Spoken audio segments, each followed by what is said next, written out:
जय हिंद। मैं क्लास 10 का मैथ पढ़ा रहा था। चैप्टर नंबर 13 जो सांख्यिकी है, इसका प्रश्नावली 13.1 मैंने पूरा कंप्लीट करा दिया है। उसके बाद प्रश्नावली 13.2 का मैंने इंट्रोडक्शन आपको समझाया था कि इस प्रश्नावली के अंतर्गत क्या निकालना है। ठीक है, मैं फिर से एक बार रिपीट कर दूं कि इस प्रश्नावली के अंदर जो प्रश्नावली 13.2 है उसमें हमें बहुलक निकालना सीखना है। इसके पहले जो इंट्रोडक्शन जो अपलोड किया था उसमें बताया था कि बहुलक का फार्मूला क्या होता है और फार्मूले में जो मान प्रयुक्त हो रहे हैं ना वो क्या क्या है, ये मैं ऑलरेडी समझा चुका हूँ। तो चलिए प्रश्नावली 13.2 का पहला प्रश्न देखते हैं। आपसे कहूँगा कि आप बुक ले लीजिएगा क्योंकि मैं इसका प्रश्न पढ़ने वाला हूँ बुक से। बाकी मैं जो सारणी दिया गया है वो सारणी मैंने यहाँ पे बना दिया है। ठीक है, तो चलिए प्रश्न को पढ़ते हैं। कह रहा है क्या पहला प्रश्न, निम्नलिखित सारणी किसी अस्पताल में एक विशेष वर्ष में भर्ती हुए रोगियों की आयु को दर्शाता है। ठीक है ना, ये जो सारणी दिया गया है एक विशेष वर्ष में ना कितने रोगी हैं, ठीक है, उनके ये संख्या को दिखाया गया है। ठीक है, चलिए तो कह रहा है कि उपरोक्त आंकड़ों के, यानी जो ये आंकड़े हैं, ठीक है, आंकड़ों के बहुलक और माध्य ज्ञात कीजिए। देखिए इसमें दो चीज पूछा हुआ है, एक तो बहुलक भी बताना है और दूसरा माध्य भी बताना है। तो पिछले जो प्रश्नावली था 13.1 उसमें हमने माध्य निकालना सीखा था। ठीक है, और इस प्रश्नावली में बहुलक निकालना सीखेंगे, तो दोनों हम लोग मिला करके सॉल्व कर लेंगे। चलिए उसके बाद करें कि जो मान आएगा बहुलक और माध्य का, है ना, उनके दोनों केंद्रीय प्रवृत्त की मापों की तुलना कीजिए और उनकी व्याख्या कीजिए। हमें क्या करना है, जो भी मान आएगा उसका तुलना करना है और बताना है कि इन दोनों में डिफरेंस क्या है। तो चलिए देखते हैं कि बहुलक कैसे ज्ञात करोगे। ठीक है, मैं बताया था कि जब भी बहुलक ज्ञात करना हो सारणी का तो सबसे पहले चेक कीजिएगा कि जो रोगियों की संख्या दिया है, ऐसे ही आपको हर एक प्रश्न में अलग अलग चीज़ें डेटा दी गई होंगी। उनमें से सबसे बड़ी डेटा को आपको देखना है। सबसे बड़ा कौन सा है, 6, 11, 21, 23, 14 और 5 में सबसे बड़ा कौन सा है? तो हमको दिखाई दे रहा है कि सबसे बड़ा 23 है। क्या है? 23 है। तो आपको क्या करना है कि इसको मैंने एक बॉक्स में भर लिया। क्या कर लिया? इसको बॉक्स में भर लिया। ठीक है, ये समझने के लिए, मैं आपको समझाने के लिए इसको मैंने क्या किया, एक बॉक्स में भर लिया। अब देखिए हमें ज्ञात करना है बहुलक, तो लिखूंगा पहले बहुलक बराबर बहुलक। ठीक है, बहुलक पहले ज्ञात करता हूं, फिर उसके बाद माध्य आपको ज्ञात करके दिखाऊंगा। बहुलक बराबर फार्मूला क्या होता है, मैंने आपको बताया था L plus F1 minus F0 अपान 2F1 minus F0 minus F2, इसको ब्रैकेट में कर दीजिएगा और मल्टीप्लाई H। ठीक है, ये मैंने बहुलक का फार्मूला आपको बताया था। तो सबसे पहले स्टेप यही था कि आप सबसे पहले इसमें देखिएगा सबसे बड़ा डिजिट कौन सा है। तो दिख रहा है कि 23 है, तो 23 को ले लेना है। ठीक है, यानी ये वाला पूरा इसका जो बॉक्स है, ये बॉक्स आपको बना लेना है अपने दिमाग के अंदर। चलिए अब इस बॉक्स में कौन कौन सा क्या है मैं आपको समझाता हूँ। देखिए पहला क्या है, L। तो L का मान जो है कि सबसे छोटा वाला जो आगे है सबसे, ये 35 ये है। तो L बराबर कितना दिया हुआ है, 35। तो L बराबर लिख देता हूँ 35। ठीक है, चलिए उसके बाद क्या है आपका F1 माइनस F0। देखिए F1 कौन सा होता है, तो जो ये बॉक्स बनेगा और जो सबसे बड़ा डिजिट आपने लिया था ना वही है आपका F1, यानी F1 का मान है 23। कितना है? 23। ध्यान रखिएगा वही होता है F1।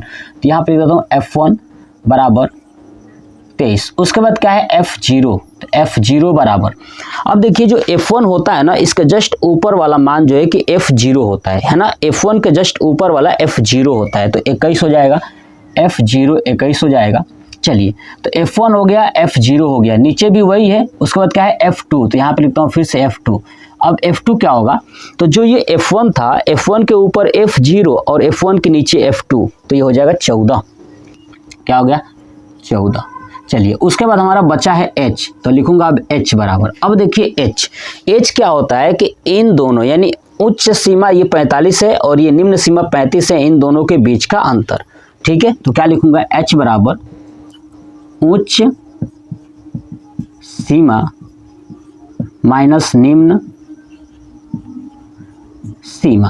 तो आप देखोगे उच्च सीमा कितना है, तो आपका 45 है।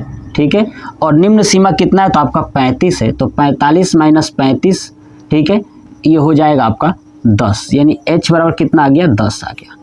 बस ये मान आपको निकाल लेना था। उसके बाद हम लोग बहुलक वाला जो फार्मूला है वो रख देंगे, तो लिखूंगा क्या, बहुलक बराबर, अब देखिए L है प्लस में, तो क्या है 35, तो लिखूंगा 35 प्लस ब्रैकेट में करिए F1 माइनस F0, F1 का मान है 23 और F0 का मान है 21, तो रखूंगा 23 माइनस 21 बटे में 2F1, तो 2 मल्टीप्लाई F1 का मान है 23, रख दिया 23 माइनस F0 का मान है 21, तो रख दिया 21 माइनस F2 का मान कितना है 14 है, तो रख दूंगा 14 और ब्रैकेट क्लोज कर दूंगा, फिर मल्टीप्लाई H का मान है 10, तो रख दिया 10। अब इसको सॉल्व करना है, तो देखिए कैसे करेंगे, 35 प्लस 23 में से 21 घटाओगे तो हो जाएगा 2 बटे में 23 दूना 46 माइनस, अब इसको जोड़ लीजिएगा माइनस माइनस वाले को, 4 और 1 5, 2 और 1 3, 35 हो जाएगा ब्रैकेट में, अब मल्टीप्लाई क्या हो जाएगा 10। अब इसको सॉल्व करेंगे तो क्या होगा, 35 प्लस 2 है ऊपर, तो ऊपर ही रहने देता हूँ 2 बटे में 46 माइनस 35, तो हो जाएगा 11, क्या हो जाएगा 11 गुणे ये 10, ठीक है। चलिए अब क्या हो जाएगा 35 प्लस 10 दूना 20, 20 बटे 11। अब इसको सॉल्व कर लेते हैं, तो पहले 20 में 11 से भाग कर देता हूँ और जो भी आएगा ना 35 में जोड़ दूंगा, तो चलिए यहाँ पे लिखता हूँ 35 प्लस 20 बटे 11। अब 20 में क्या करता हूँ कि 11 से भाग करता हूँ, देखिएगा 11 एकम 11, यहाँ पे आया 9, यहाँ पे आ गया दशमलव और यहाँ पे हो गया 0, 11 8 88 है ना, 88 आ गया, फिर आया 2 और यहाँ पे 0, फिर 11 एकम 11, यानी 1.8181 करते जाएगा, तो यहाँ पे कर देता हूँ 1.8, ठीक है। अब क्या कर दिया मैंने 1.8। चलिए अब इसको जोड़ेंगे, यानी 1 भी लगा देता हूँ, 1.81 कर देता हूँ। चलिए 35 प्लस 1.81 हो जाएगा 36.81, ठीक है, कितना आ गया 36.81। और ये क्या है आपका ये, अब देखिए जो भी ये चीज़ें आएगी ना, ये याद रखना वो आयु होंगी, क्या होगी वो आयु होंगी, ठीक है। देखिए 36.81 का मतलब क्या है कि 35 और 45 के बीच में ही वो आयु आ रही है, ठीक है, तो ये हो गया आयु, ठीक है। और किस में, तो वर्षों में, ये भी आप लिख देंगे वर्षों में। यानी हमने देखा कि बहुलक कितना आया 36.81 है ना, आयु वर्षों में। आपको समझ में आ गया। बस ये था हमारा बहुलक निकालना, बस इतना ही आपको निकालना था। तो मैं साइड में बहुलक लिख लेता हूँ जो आया है। क्यों?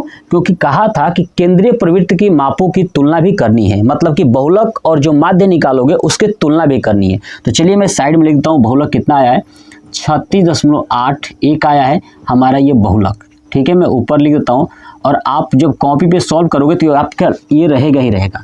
क्यों मैं ऊपर लिखा? क्योंकि मुझे ये हटाना है, ठीक है, तो ये मैं हटाना चाहता हूँ। चलिए अब एक काम करिए, सबसे पहले आप इसका जो है स्क्रीनशॉट ले लीजिए। चलिए ले लीजिएगा ध्यान से।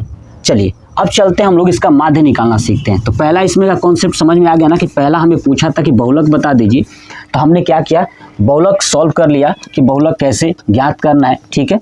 अब हम लोग दूसरा देख लेते हैं कि माध्य कैसे आप ज्ञात करोगे, ठीक है। देखिएगा ध्यान से समझने की कोशिश कीजिएगा, क्योंकि माध्य निकालना मैं ऑलरेडी सिखा चुका हूँ पिछले प्रश्नावली जो 13.1 था। चलिए अब इसको सॉल्व कैसे करोगे, देखिएगा। जो ये रोगियों की संख्या है ना, ये आपका क्या है, तो आपका ये है F, क्या है ये आपका F है, ठीक है।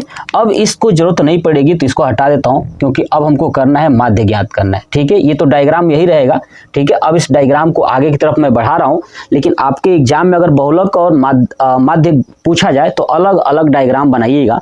पहला वाला डायग्राम जो था वो बहुलक के लिए था, अब ये मैं हटा दिया हूँ, अब इसको आगे बना रहा हूँ, तो ये आपका डायग्राम है माध्य के लिए। चलिए तो देखिएगा ध्यान से। अब हमें ये रोगियों की संख्या क्या होगी, F हो गई, मैं बता चुका था पीछे भी। अब एक और बॉक्स बनाएंगे और वो होगा हमारा वर्ग चिन्ह का। किसका होगा? वर्ग चिन्ह का। तो यहाँ पे लिखता हूँ वर्ग चिन्ह, क्या लिखता हूँ, वर्ग चिन्ह, ठीक है। और वर्ग चिन्ह को किससे दिखाते हैं, तो X से। बात समझ में आ गया, वर्ग चिन्ह। अब ये कैसे निकालोगे, तो इन दोनों का जोड़ कर दीजिए और आधा कर दीजिए। तो देखिए 15 और 5 20 हो गया, और 20 का आधा 10 हो गया। लिख देता हूँ डायरेक्ट, 25 और 15 हो गया आपका 30, 40 हो गया, 40 का आधा 20 हो गया।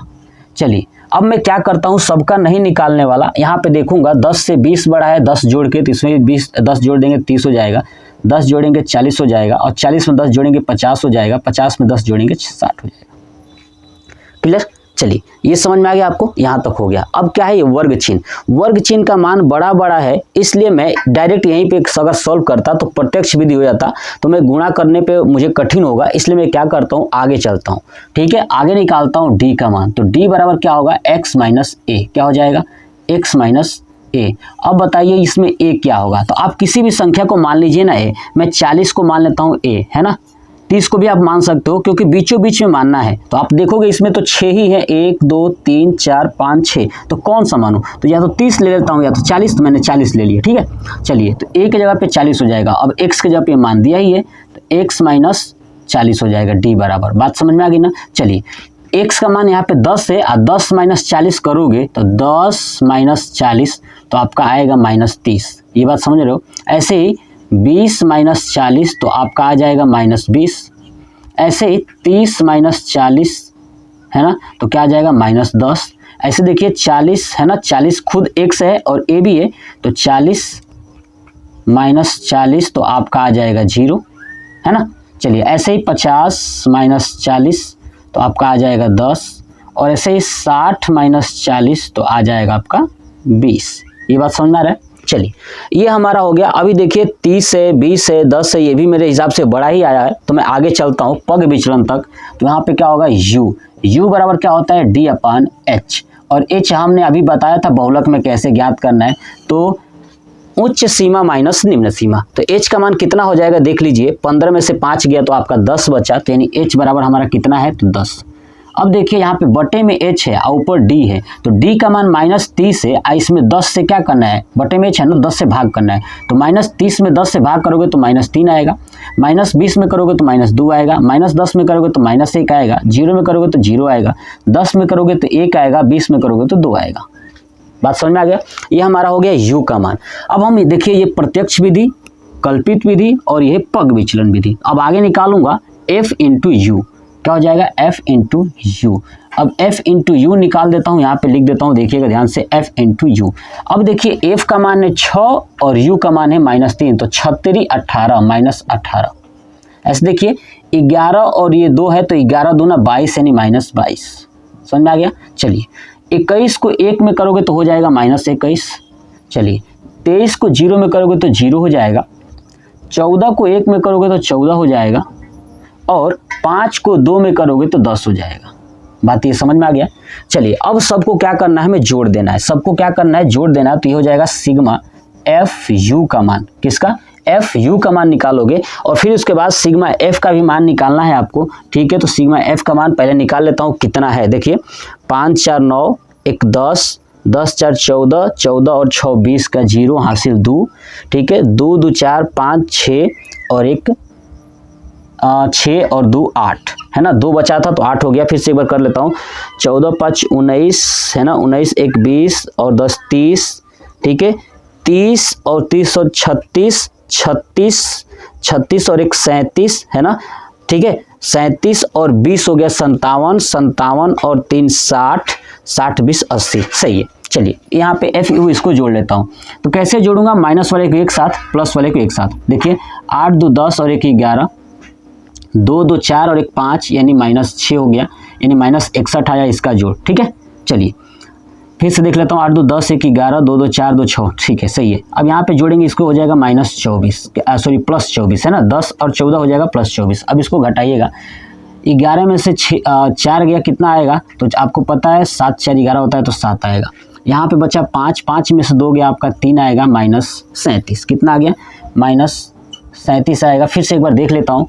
ठीक है, 7 4 11 3 2 5 और 6, सही है, माइनस 37। आपको बार बार थोड़ा सा रीचेक कर लेना है, कहीं एक बार मिस्टेक हो गया ना तो आप बार बार इसको ढूंढते रह जाओगे, आपको आंसर नहीं मिलने वाला। ठीक है, चलिए अब हमने कौन सा विधि का प्रयोग किया, पग विचलन। तो लिखूंगा यहाँ पे पग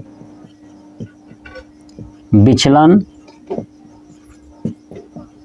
विधि से, क्या लिखोगे, माध्य बराबर क्या होता है पग विचलन विधि, a plus sigma F you upon sigma F into H. ठीक है, चलिए ए का मान कितना है आपका, देखिएगा ए का मान हमने माना था यहाँ पे 40 है ना, तो रख दूंगा यहाँ पे 40 प्लस सिग्मा एफ यू का मान कितना है -37, तो रखूंगा ब्रैकेट में -37। अब बटे में सिग्मा एफ का मान कितना आया है 80, तो रख दूंगा 80 और गुणे में एच का मान आपका कितना है 10 है, यहाँ पे देखिए एच का मान 10 है, रख दूंगा। देखिए 0 से 0 कट गया तो क्या बचा 40 प्लस को माइनस में करोगे -37 बटे में 8। ठीक है, अब भाग कर दूंगा तो कितना हो जाएगा 37 में 8 का भाग करेंगे, देखिए 37 भागे 8 तो 8 चौका 32 है ना, ये हो गया 5, यहाँ पे हो गया 0, यहाँ पे हो गया दशमलव लग गया, यहाँ पे हो गया 0। ठीक है, अब इसको करेंगे तो देखिए अब क्या हो जाएगा 8 5 40, 8 6 48 हो गया 48, यहाँ पे बचा क्या अब 2। ठीक है, और यहाँ पे हो गया 0। ठीक है, और 8 दूना 16, फिर से आया 16 और 4, अब 0 आ गया, 8 5 40 यानी 4.625 यानी हो जाएगा 40 माइनस 4.625, ये आ गया हमारा है ना, 40 माइनस 4.625। अब देखिएगा ध्यान से, अब इसको घटा देता हूँ है ना, 40.000 3 अंक तक गया है ना, उसके बाद 4.625 घटाइए, 10 में से 5 गया 5, 9 में से 2 गया 7 और 9 में से 6 गया 3 दशमलव, यहाँ पे बचा आपका 9, 9 में से 4 गया 5, यहाँ पे बच गया 35.375 यानी 35.375। ठीक है, ये क्या हो गया, ये भी आयु हो गया और किसमें वर्षों में है ना, वर्षों में, यानी माध्य कितना आ गया तो 35.375 ये हमारा आ गया माध्य। और बहुलक कितना आया था 36.81 और हमसे कहा था कि आप जब दोनों निकाल लीजिएगा ना तो इनके केंद्रीय प्रवृत्त की मापों की तुलना कीजिएगा। तो जब ये दोनों निकल जाएगा तो निकलने के बाद आप लिखोगे क्या, लिखोगे यही चीज कि अस्पताल में है ना, लिखता हूं अस्पताल में रोगियों की आयु 36.81, पहले बहुलक वाला लिखना है 36.81 है ना वर्ष। ठीक है, वर्ष है। ठीक है, उसके बाद फिर से अब देखिए ये क्या माध्य क्या होता है, औसत होता है ना, तो उसके बाद क्या लिखूंगा कि अस्पताल में, लिखिएगा अस्पताल में औसत, यहाँ पे शब्द जोड़ लीजिएगा औसत या औसतन, ये भी जोड़ सकते हो। ठीक है, औसतन रोगियों की आयु कितना है 35.375 वर्ष है। बस इतना ही आपको करना था और केंद्रीय प्रवृत्त की माप भी हो गई और पहला प्रश्न पूरा कंप्लीट हो गया। अब आप इसका भी स्क्रीनशॉट ले लीजिए। अब जो ये पहला प्रश्न था बहुलक ज्ञात करना, माध्य ज्ञात करना, दोनों कंप्लीट हो गया। चलिए अब हम लोग देखते हैं दूसरा प्रश्न। कह रहा है कि निम्नलिखित आंकड़े, ठीक है, ये जो आंकड़े दिए गए हैं, ठीक है, इसकी बात कर रहा है। निम्नलिखित आंकड़े 225 बिजली उपकरणों के प्रेक्षित जीवन काल घंटों में की सूचना देते हैं। ठीक है ना, 225 जो बिजली उपकरण है, ठीक है, इनकी सूचना ये दे रहे हैं, ये आंकड़े। ठीक है, तो बताना है कि उपकरणों का बहुलक जीवन काल ज्ञात कीजिए। ठीक है, मतलब क्या बताना है हमको, बहुलक बताना है और इन मतलब कि बहुलक जीवन काल बताना है कि आखिर में कितने समय तक ये चलेंगे। तो देखिए हमें निकालना है बहुलक, तो क्या लिखूंगा अब यहाँ पे, ठीक है, बहुलक है ना, ये तो पहले आपको पता है बहुलक लिखना है। बहुलक बराबर L plus F1 minus F0 अपान 2F1 minus F0 minus F2 bracket close कर दीजिए, उसके बाद H। ठीक है, चलिए अब देखिए L प्लस, अब आपको क्या करना है, बहुलक निकालने के लिए सबसे पहले इसमें क्या खोजना है कि सबसे बड़ा कौन सा है। तो हमको दिख रहा है 61 है, 61 है, तो ये वाला कॉलम मैंने ऐसे बॉक्स बना लिया आपको समझाने के लिए। चलिए अब देखिए इसमें L क्या है, तो L ये है सबसे पहले वाला 60, तो L का मान कितना है, L बराबर आपका 60। चलिए उसके बाद क्या है F1, F1 का मान देखिए कितना है, ये है आपका 61 है ना, ये हो गया हमारा 61। उसके बाद देखिए जीरो। F0 कौन सा है? तो देखिए ना 61 के ऊपर वाला F0 होता है, तो ये F0 बराबर हो गया 52। ऐसे देखिए F2 है ना, F2 का मान कितना है? तो देखिए अब F2 क्या है, F1 के नीचे वाला F2 होता है यानी 38, ये हो गया 38। उसके बाद देखिए H बराबर क्या होता है कि इन दोनों के बीच का अंतर 60 और 80 के बीच का अंतर 80 के बीच का अंतर कितना है? तो 20 है। तो यहाँ पे लिख दूंगा 20, ठीक है, ये हो गया। अब चलिए हम लोग बहुलक निकालना सीखते हैं। तो लिखूंगा बहुलक बराबर L प्लस L कितना है? तो 60 प्लस ब्रैकेट में F1 माइनस F0, F1 है 61 माइनस F0 है 52 बटे में 2F1 यानी 2 गुणे 61 माइनस F0 है आपका 52, फिर माइनस F2 कितना है आपका 38, ठीक है, फिर ब्रैकेट क्लोज कर दीजिए और H का मान है कितना? तो आपका 20 है, रख दूंगा यहाँ पे 20। अब इसको सॉल्व करूंगा तो 60 प्लस 61 में से 52 को माइनस करोगे तो 9 10 11 यानी बचेगा 9 बटे, अब 2 गुणे 61 यानी 6 दूना 12 122 हो जाएगा, माइनस इसको जोड़ लीजिए 8 2 10 5 3 8 और 1 9 90 हो जाएगा, गुणे कितना आपका? तो 20, ये हमारा हुआ। चलिए अब देखिए इसको आगे कैसे करोगे, तो ये होगा 60 प्लस ये 9 हो गया तो 9 बटे में 122 में से 90 घटा दोगे तो कितना आएगा? तो देखिए यहाँ पे 22 और यहाँ पे बचा मतलब कि 2, ठीक है, और 9 10 11 12 यानी 32 और गुणे कितना आ गया आपका? तो ये 20 आ गया, ठीक है, बात समझ आ गई। यहाँ पे हो गया 20। अब इसको कटा देता हूँ, ठीक है, 8 चौक 32, 4 से और 4 5 6 20, तो क्या हुआ 60 प्लस 9 5 45, 45 बटे में 8, ठीक है। अब इसको हम भाग करेंगे, देखिएगा 45 में किससे भाग करते हैं? 8 से, तो क्या हो जाएगा 8 5 40, ये बचा 5, यहाँ पे बच गया दशमलव, यहाँ पे बच गया 0, 8 छक 48 हो गया 48, ठीक है। अब बचा यहाँ पे 2, ठीक है, फिर से यहाँ पे 0 करूँगा तो 8 दूना 16, क्या बचा यहाँ पे 4 और फिर से 0, 8 5 40 यानी 5.625 कितना आ गया? तो 60 प्लस 5.625, अब इसको जोड़ोगे तो आएगा 65.625, ठीक है, 65.625 और ये सब कुछ किस में है? तो घंटा है, तो लिख देंगे घंटा, ठीक है। ये हो गया हमारा आंसर। यानी हमसे पूछा था कि बहुलक जीवन काल, ठीक है ना, बहुलक जीवन काल कितना होगा? तो नीचे लिखेंगे बहुलक जीवन काल 65.625 घंटा होगा। बस यही आपका कॉन्सेप्ट था, यही आपको करना था। बस कितना आसान है प्रश्न। प्रश्नावली 13.1 भी बहुत आसान था और प्रश्नावली 13.2 भी बहुत आसान है। जो भाई इंट्रोडक्शन देख चुके हैं ना, उनके लिए तो आसान ही हो गया होगा, बाकी लोगों के लिए तो बहुत टफ लग रहा होगा, ठीक है। तो चलिए पहले इसका स्क्रीनशॉट ले लीजिए। तो ये 2 प्रश्न ऑलरेडी कंप्लीट हो गया। नेक्स्ट पार्ट में मैं क्वेश्चन नंबर 3 कराऊंगा, ठीक है। आप कमेंट बॉक्स में कमेंट करके बताइएगा कि आपको ये वीडियो कैसा लगा और कॉन्सेप्ट कैसा लगा। जय हिंद।